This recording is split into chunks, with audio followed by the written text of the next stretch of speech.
أعوذ بالله من الشيطان الرجيم. بسم الله الرحمن الرحيم. واعلموا أنما غنمتم من شيء فأن لله خمسه وللرسول ولذي القربى واليتامى والمساكين وابن السبيل إن كنتم آمنتم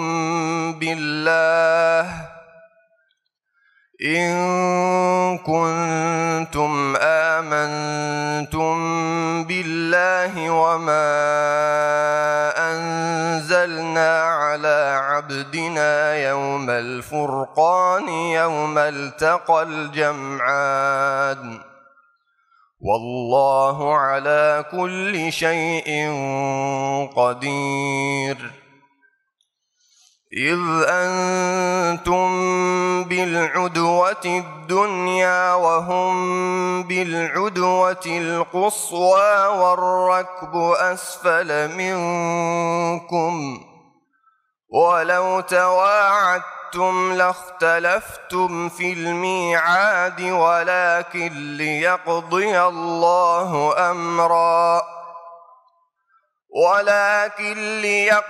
الله أمرا كان مفعولا ليهلك من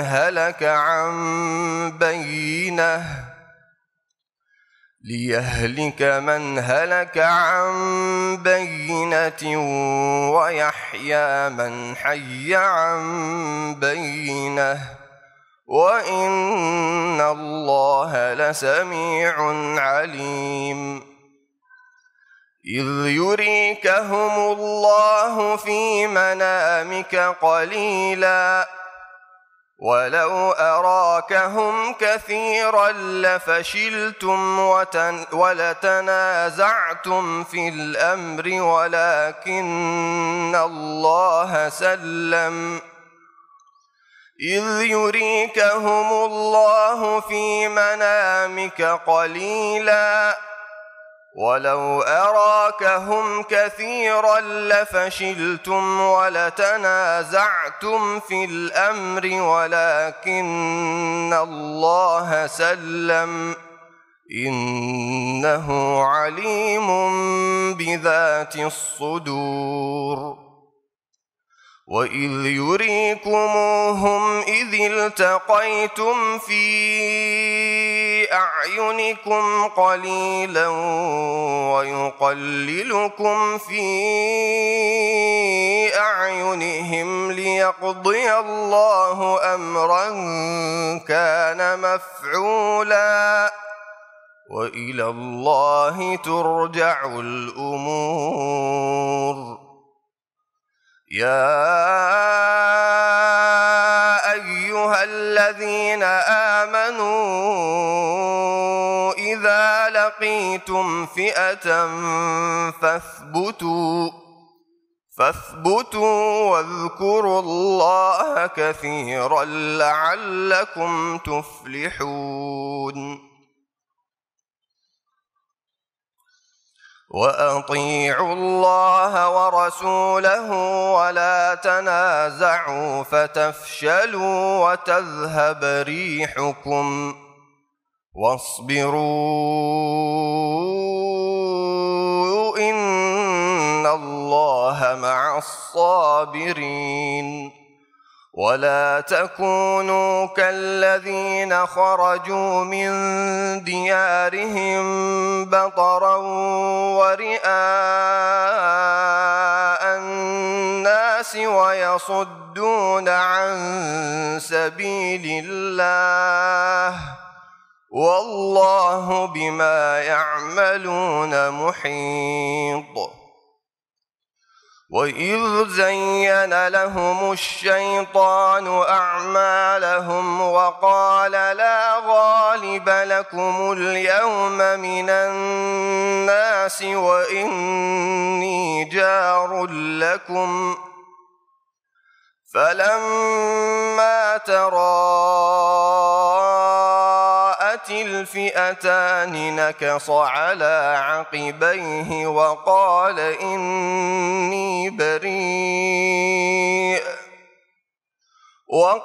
إني بريء منكم إني أرى ما لا ترون إني أخاف الله والله شديد العقاب إذ يقول المنافقون والذين في قلوبهم مرض غر هؤلاء دينهم ومن يتوكل على الله فإن الله عزيز حكيم ولو ترى إذ يتوفى الذين كفروا الملائكة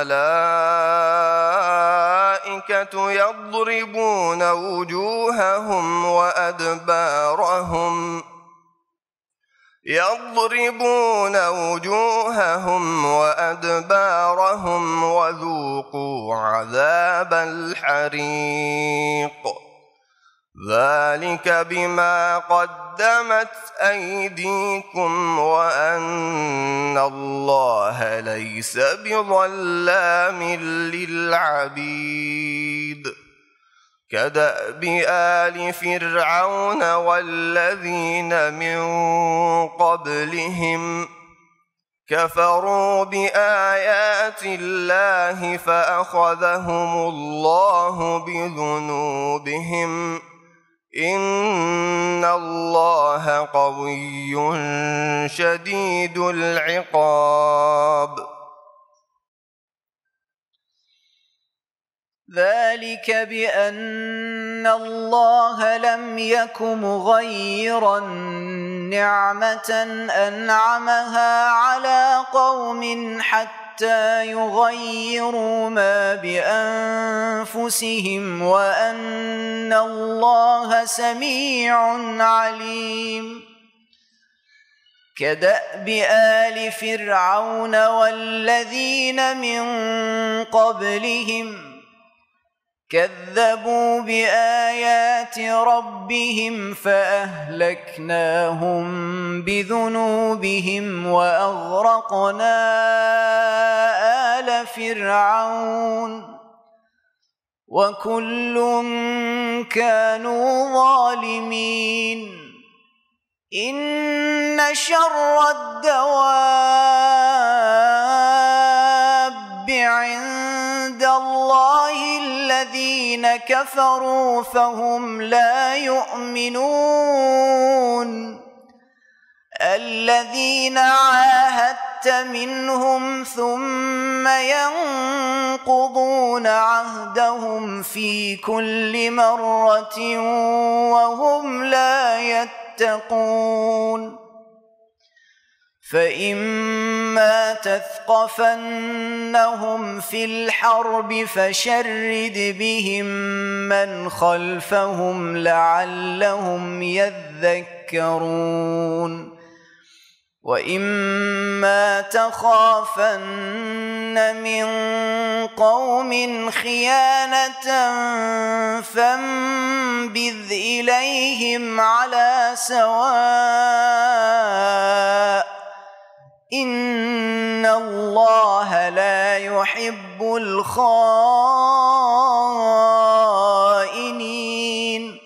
ولا يحسبن الذين كفروا سبقوا إنهم لا يعجزون وأعدوا لهم ما استطعتم من قوة ومن رباط الخيل ترهبون به عدو الله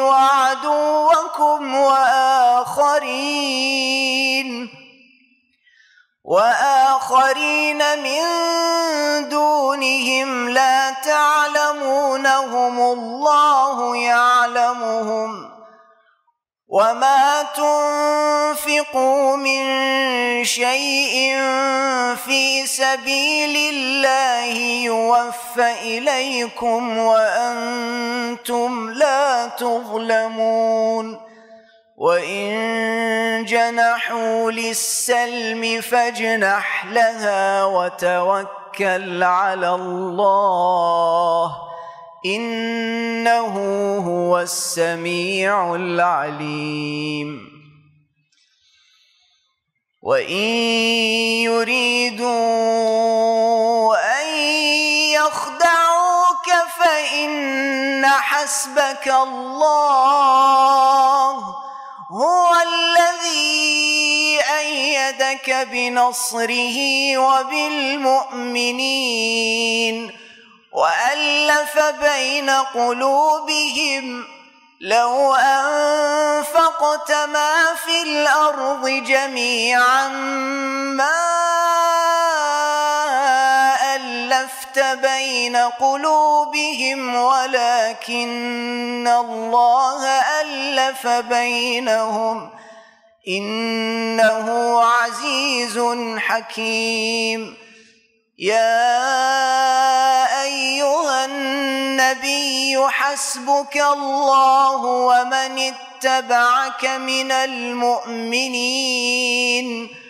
يا أيها النبي حرض المؤمنين على القتال إن يكن منكم 20 صابرون يغلبوا 200 وإن يكن منكم 100 يغلبوا 1000 من الذين كفروا بأنهم قوم لا يفقهون الآن خفف الله عنكم وعلم أن فيكم ضعفا فإن يكن منكم 100 صابرة يغلبوا 200 وإن يكن منكم 1000 يغلبوا 2000 بإذن الله والله مع الصابرين ما كان لنبي أن يكون له أسرى حتى يثخن في الأرض تريدون عرض الدنيا والله يريد الآخرة والله عزيز حكيم لولا كتاب من الله سبق لمسكم فيما أخذتم عذاب عظيم فكلوا مما غنمتم حلالا طيبا واتقوا الله إن الله غفور رحيم يا أيها النبي قل لمن في أيديكم من الأسرى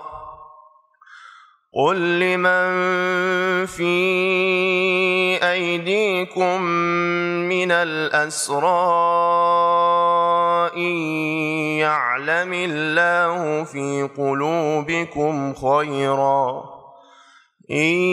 يعلم الله في قلوبكم خيرا يؤتكم خيرا مما أخذ منكم ويغفر لكم والله غفور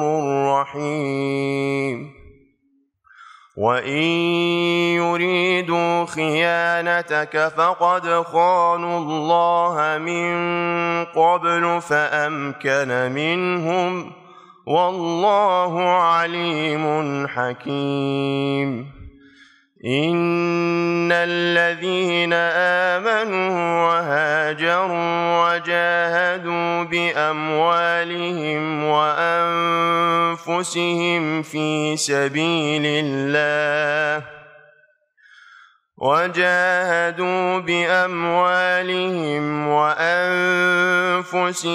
في سبيل الله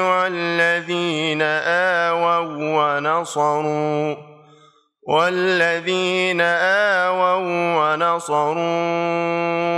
أولئك بعضهم أولياء بعض والذين آمنوا ولم يهاجروا ما لكم من ولايتهم من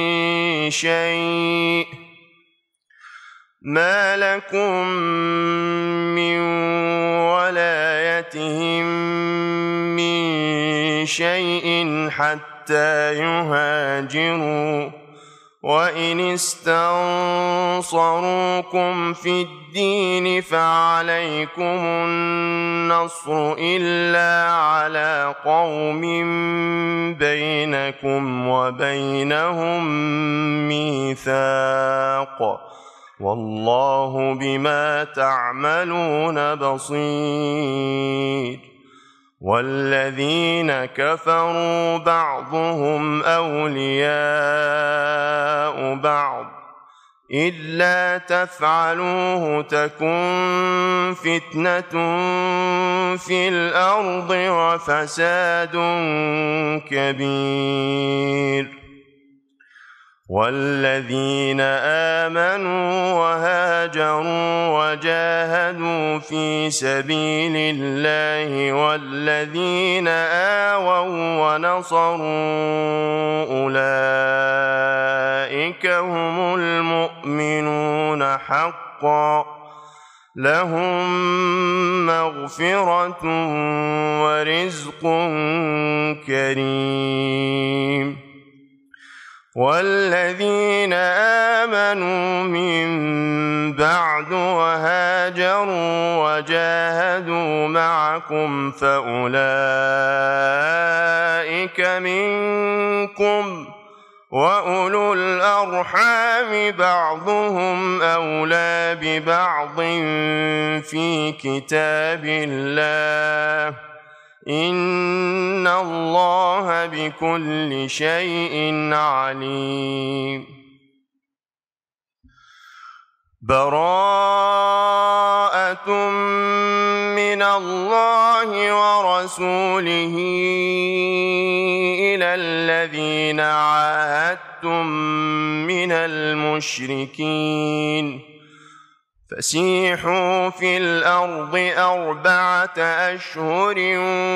واعلموا أنكم غير معجز الله وأن الله مخزي الكافرين وأذان من الله ورسوله إلى الناس يوم الحج الأكبر أن الله بريء من المشركين ورسوله فإن تبتم فهو خير لكم وإن توليتم فاعلموا أنكم غير معجز الله وبشر الذين كفروا بعذاب أليم إلا الذين عاهدتم من المشركين ثم لم ينقصوكم شيئا ولم يظاهروا عليكم أحدا ولم يظاهروا عليكم أحدا فأتموا إليهم عهدهم إلى مدتهم إن الله يحب المتقين فإذا انسلخ الأشهر الحرم فاقتلوا المشركين حيث وجدتموهم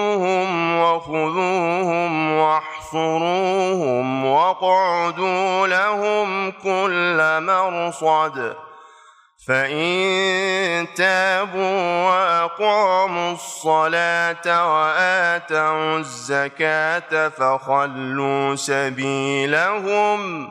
إن الله غفور رحيم وإن أحد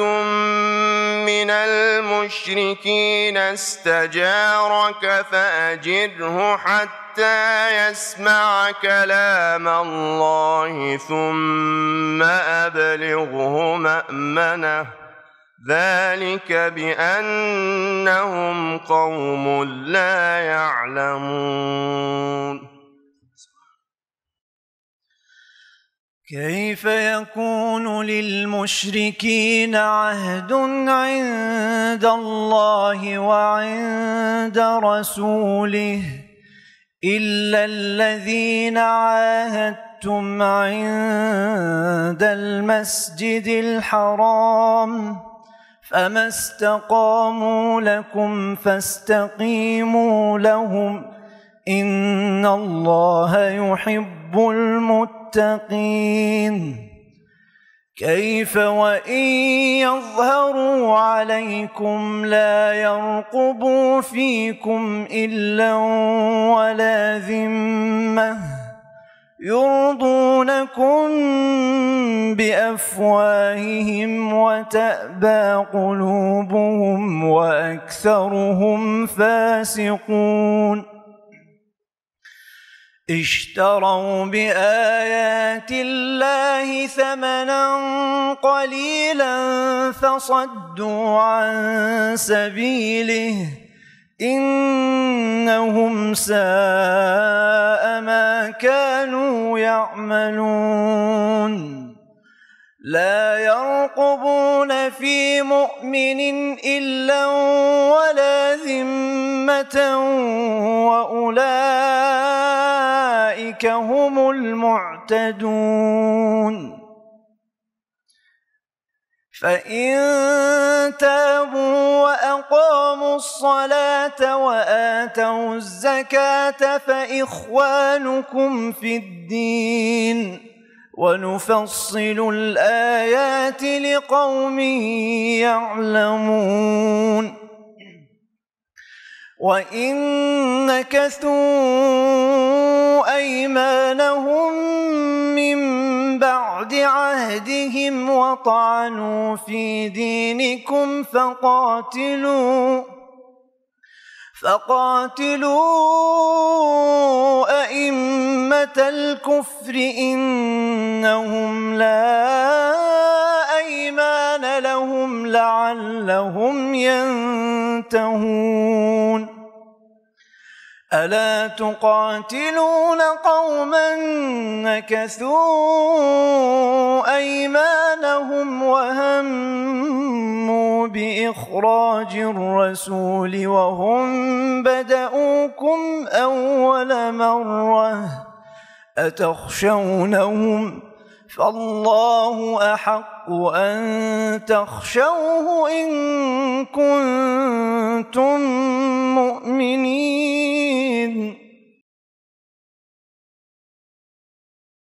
قاتلوهم يعذبهم الله بأيديكم ويخزهم وينصركم عليهم ويشف صدور قوم مؤمنين ويذهب غيظ قلوبهم ويتوب الله على من يشاء والله عليم حكيم أم حسبتم أن تتركوا ولما يعلم الله الذين جاهدوا منكم ولم يتخذوا من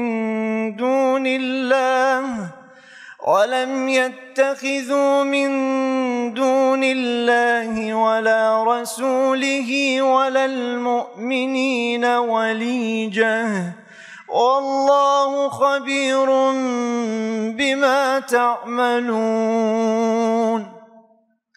ما كان للمشركين أن يعمروا مساجد الله شاهدين على أنفسهم بالكفر أولئك حبطت أعمالهم وفي النار هم خالدون إنما يعمر مساجد الله من آمن بالله واليوم الآخر وأقام الصلاة وآتى الزكاة ولم يخش إلا الله فعسى أولئك أن يكونوا من المهتدين أجعلتم سقاية الحاج وعمارة المسجد الحرام كمن آمن بالله واليوم الآخر وجاهد في سبيل الله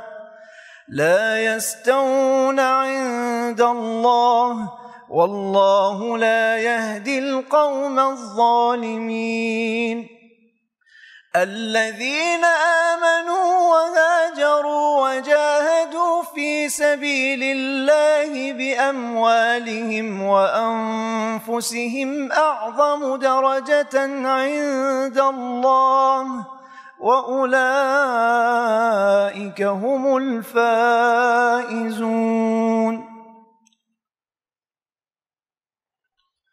يبشرهم ربهم برحمة منه ورضوان وجنات لهم فيها نعيم مقيم خالدين فيها أبدا إن الله عنده أجر عظيم يا أيها الذين آمنوا لا تتخذوا آباءكم وإخوانكم أولياء إن استحبوا الكفر على الإيمان ومن يتولهم منكم فأولئك هم الظالمون قل إن كان آباؤكم وأبناؤكم وإخوانكم وأزواجكم وعشيرتكم وأموال اقترفتموها وتجارة تخشون كسادها ومساكن ترضونها أحب إليكم من الله ورسوله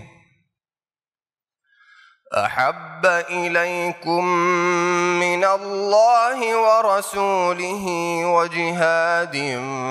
في سبيله فتربصوا حتى يأتي الله بأمره والله لا يهدي القوم الفاسقين لقد نصركم الله في مواطن كثيرة ويوم حنين إذ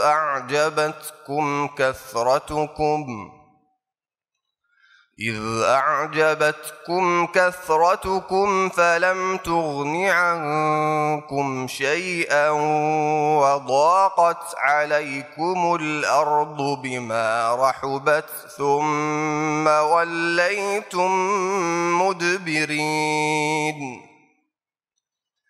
ثم أنزل الله سكينته على رسوله وعلى المؤمنين وأنزل جنودا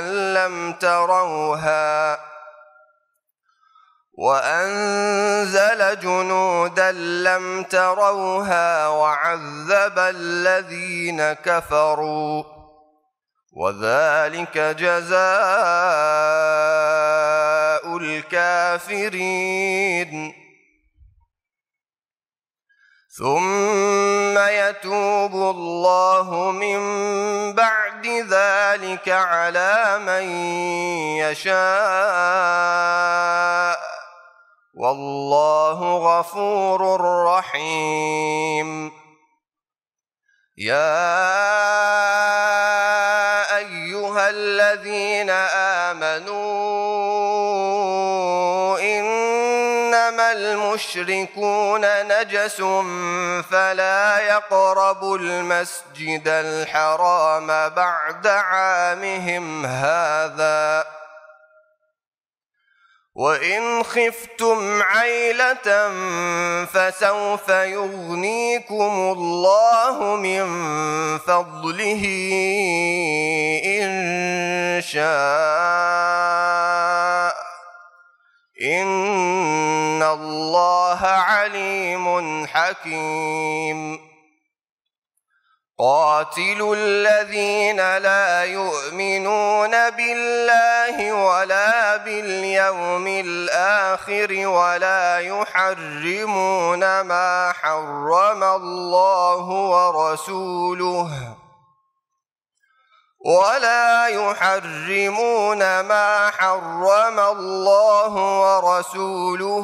ولا يدينون دين الحق من الذين أوتوا الكتاب حتى يعطوا الجزية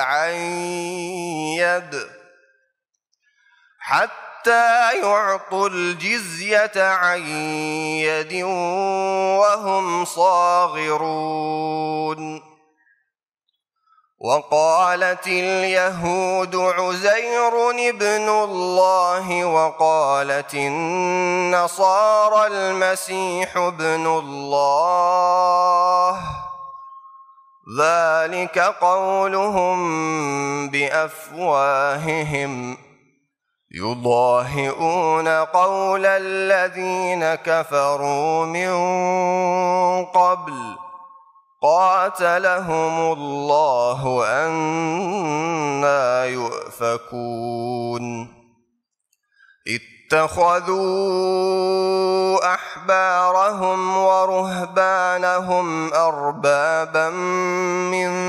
دون الله والمسيح ابن مريم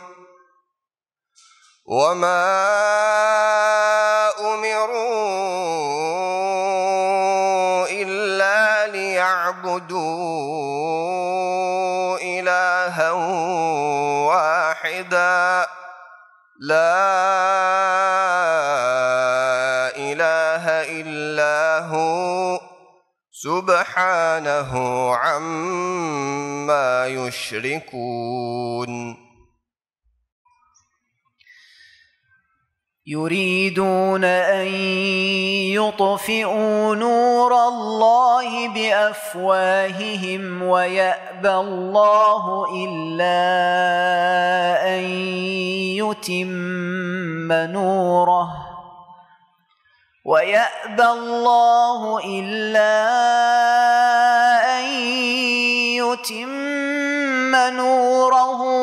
ولو كره الكافرون هو الذي أرسل رسوله بالهدى ودين الحق ليظهره على الدين كله ليظهره على الدين كله ولو كره المشركون. يا أيها الذين آمنوا إن كثيرا من الأحبار والرهبان ليأكلون أموال الناس بالباطل إن كثيرا من الأحبار والرهبان ليأكلون أموال الناس بالباطل ويصدون عن سبيل الله. والذين يكنزون الذهب والفضة ولا ينفقونها في سبيل الله فبشرهم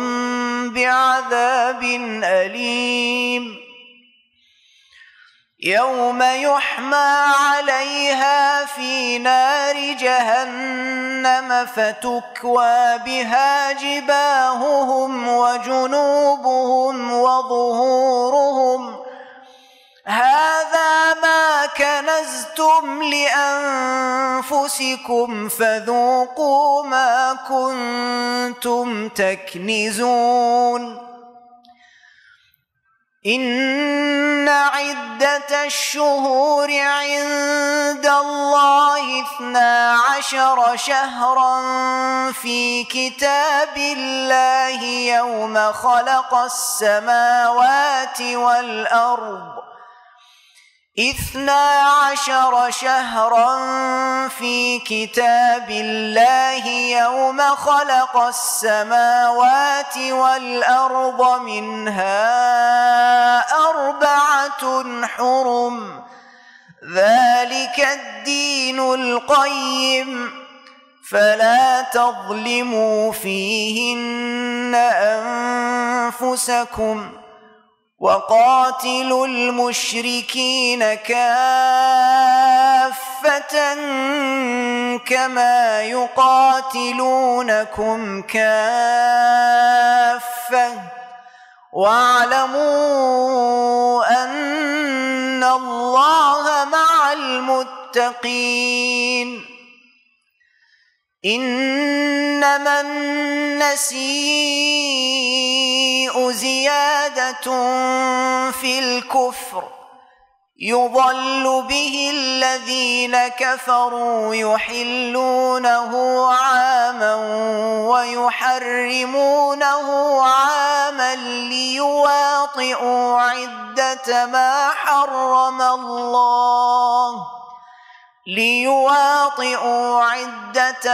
حرم الله فيحلوا ما حرم الله زين لهم سوء أعمالهم والله لا يهدي القوم الكافرين. يا أيها الذين آمنوا ما لكم إذا قيل لكم انفروا في سبيل الله اثاقلتم إلى الأرض أرضيتم بالحياة الدنيا من الآخرة فما متاع الحياة الدنيا في الآخرة إلا قليل. إلا تنفروا يعذبكم عذابا أليما ويستبدل قوما غيركم ولا تضروه شيئا والله على كل شيء قدير. إلا تنصروه فقد نصره الله إذ أخرجه الذين كفروا ثاني اثنين إذ هما في الغار إذ أخرجه الذين كفروا ثاني اثنين إذ هما في الغار إذ يقول لصاحبه لا تحزن إن الله معنا فأنزل الله سكينته عليه وأيده بجنود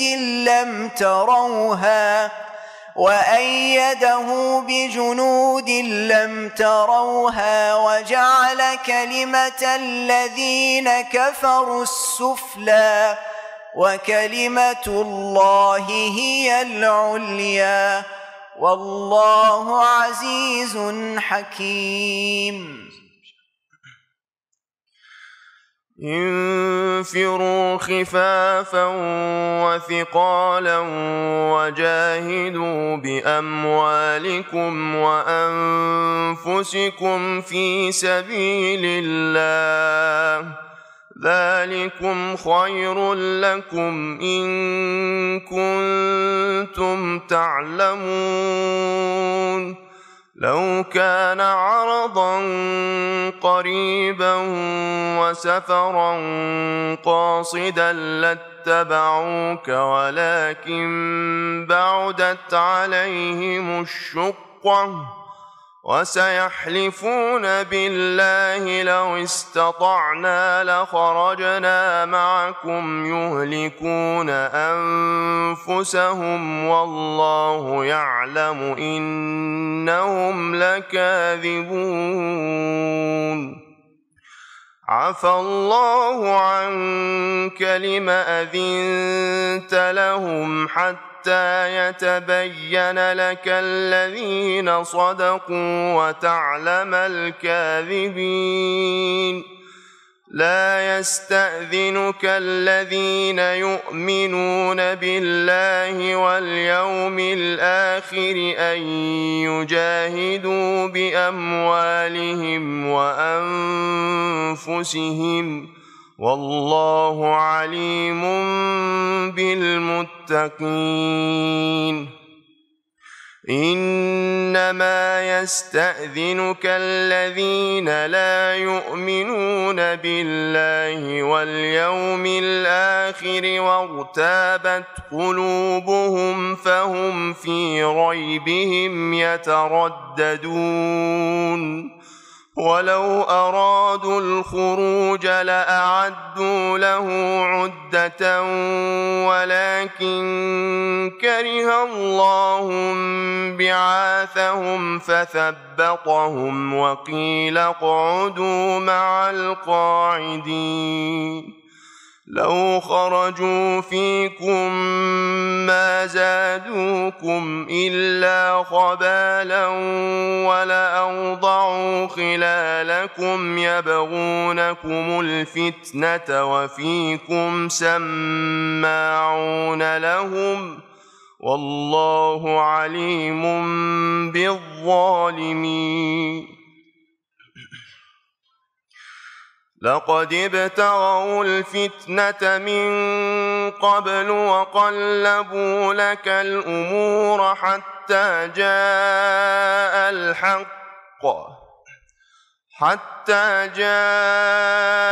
الحق وظهر أمر الله وهم كارهون. ومنهم من يقول ائذن لي ولا تفتني ألا في الفتنة سقطوا وإن جهنم لمحيطة بالكافرين. إن تصبك حسنة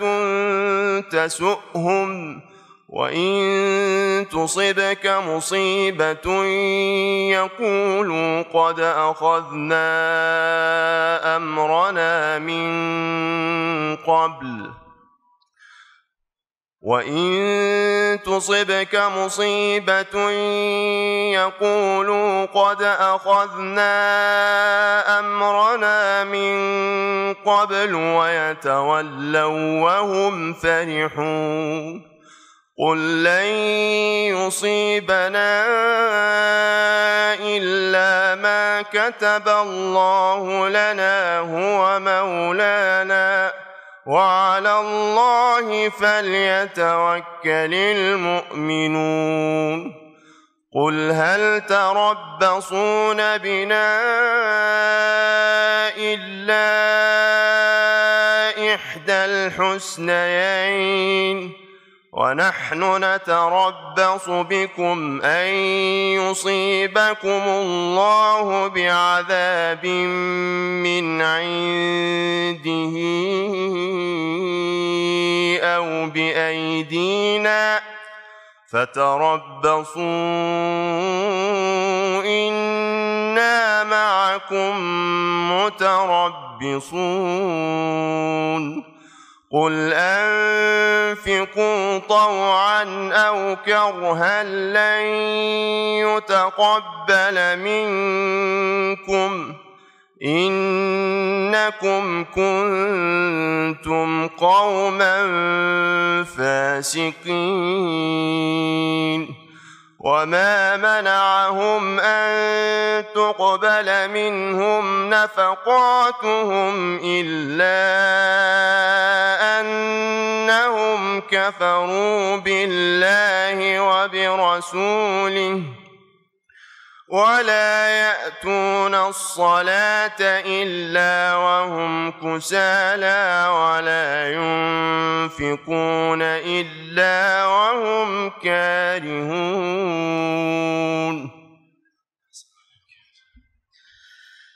فلا تعجبك أموالهم ولا أولادهم إنما يريد الله ليعذبهم بها في الحياة الدنيا وتزهق أنفسهم وهم كافرون ويحلفون بالله إنهم لمنكم وما هم منكم ولكنهم قوم يفرقون لو يجدون ملجأ أو مغارات أو مدخلا لولوا إليه وهم يجمحون ومنهم من يلمزك في الصدقات فإن أعطوا منها رضوا وإن لم يعطوا منها إذا هم يسخطون ولو أنهم رضوا ما آتاهم الله ورسوله وقالوا حسبنا الله سيؤتينا الله من فضله ورسوله إنا إلى الله راغبون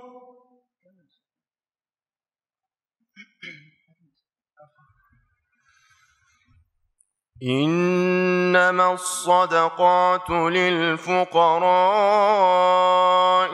والمساكين والعاملين عليها والمؤلفة قلوبهم وفي الرقاب والغارمين وفي سبيل الله وابن السبيل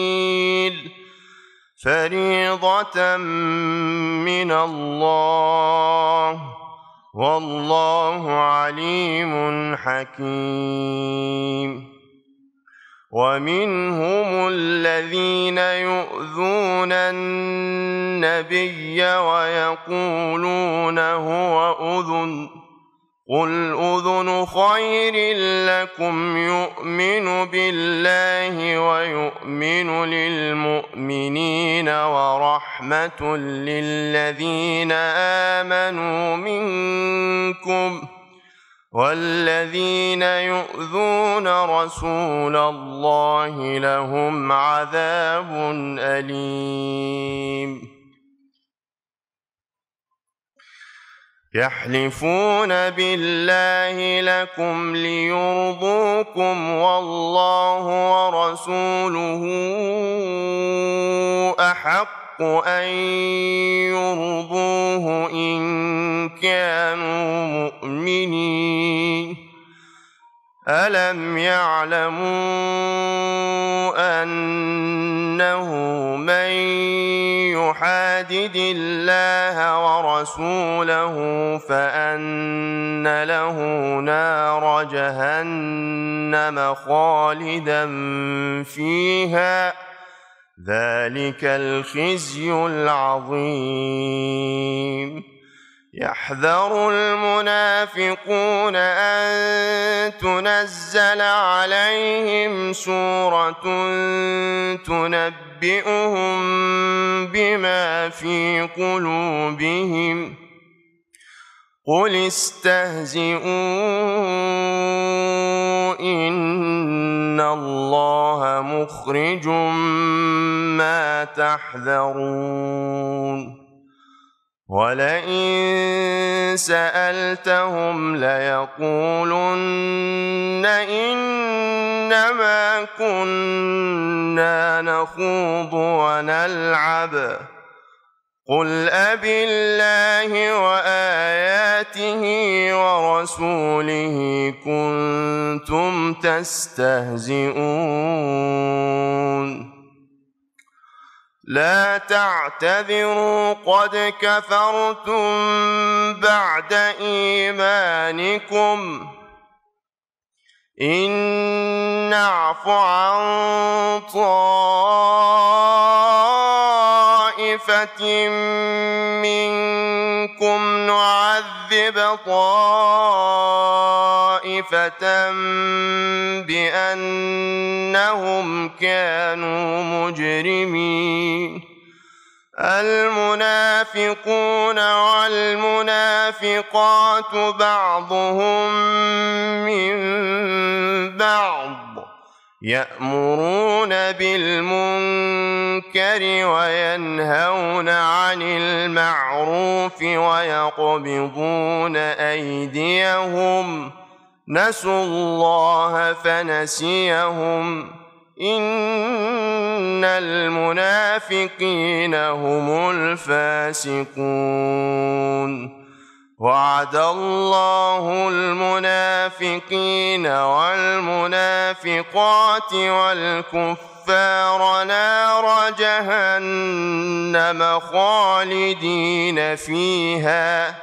هي حسبهم ولعنهم الله ولهم عذاب مقيم كالذين من قبلكم كانوا أشد منكم قوة وأكثر أموالا وأولادا فاستمتعوا بخلاقهم فاستمتعتم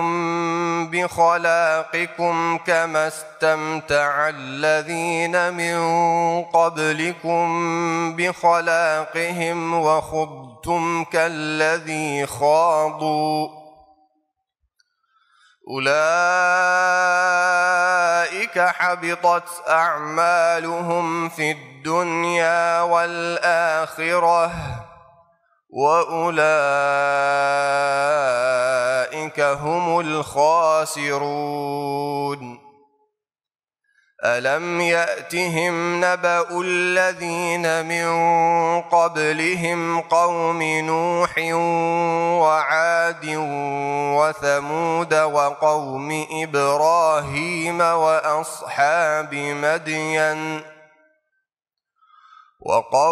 إبراهيم وأصحاب مدين والمؤتفكات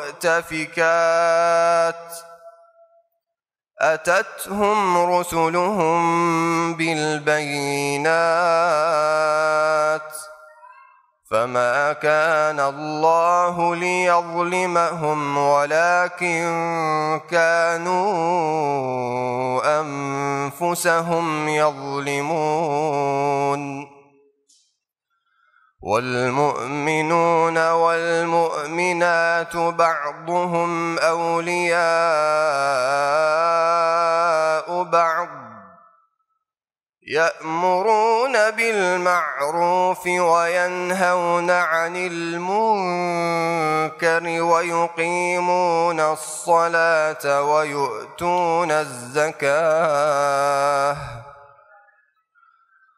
ويؤتون الزكاة ويطيعون الله ورسوله أولئك سيرحمهم الله إن الله عزيز حكيم وعد الله المؤمنين والمؤمنات جنات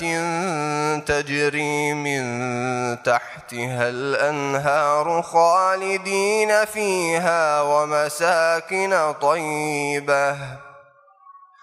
ومساكن طيبة في جنات عدن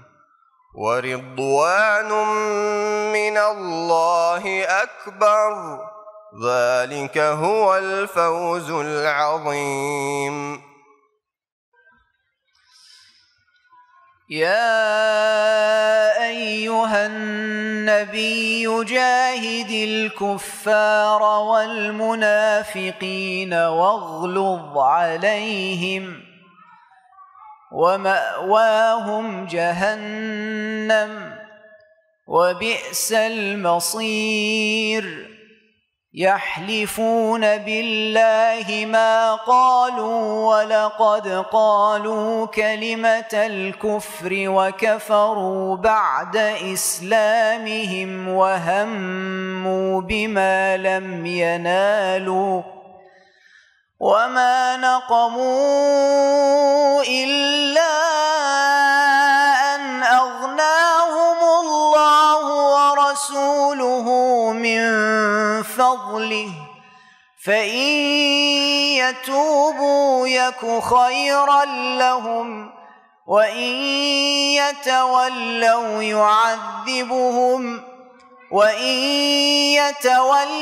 يعذبهم الله عذابا أليما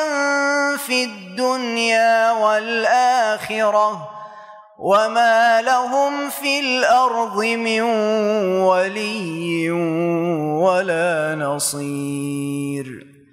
ومنهم من عاهد الله لئن آتانا من فضله لنصدقن ولنكونن من الصالحين فلما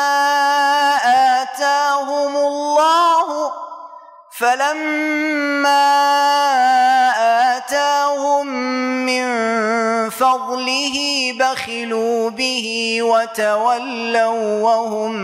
معرضون فأعقبهم نفاقا في قلوبهم إلى يوم يلقونه بما أخلفوا الله ما وعدوه وبما كانوا يكذبون. ألم يعلموا أن الله يعلم سرهم ونجواهم وأن الله علام الغيوب. الذين يلمزون المطوعين من المؤمنين في الصدقات والذين لا يجدون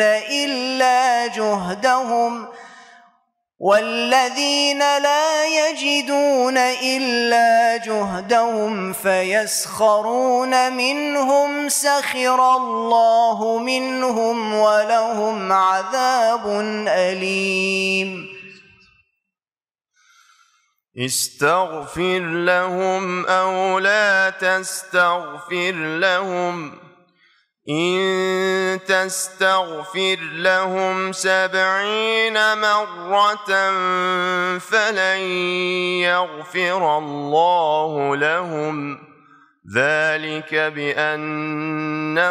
كفروا بالله ورسوله والله لا يهدي القوم الفاسقين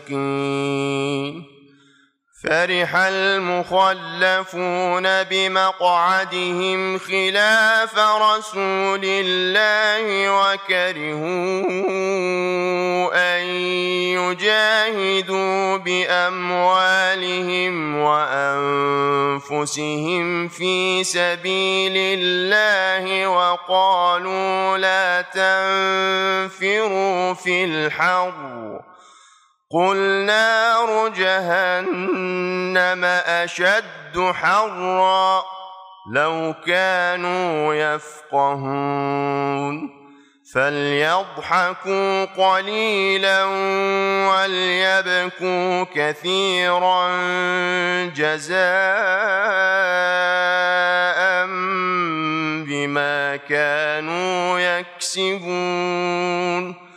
فإن رجعك الله إلى طائفة منهم فاستأذنوك للخروج فقل لن تخرجوا معي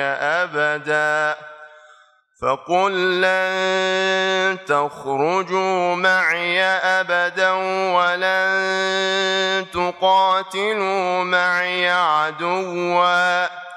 إنكم رضيتم بالقعود أول مرة فاقعدوا مع الخالفين ولا تصل على أحد منهم مات أبدا ولا تقم على قبره إنهم كفروا بالله ورسوله وماتوا وهم فاسقون ولا تعجبك أموالهم وأولادهم إنما يريد الله أن يعذبهم بها في الدنيا وتزهق أنفسهم وهم كافرون وإذا أنزلت سورة أن آمنوا بالله وجاهدوا مع رسوله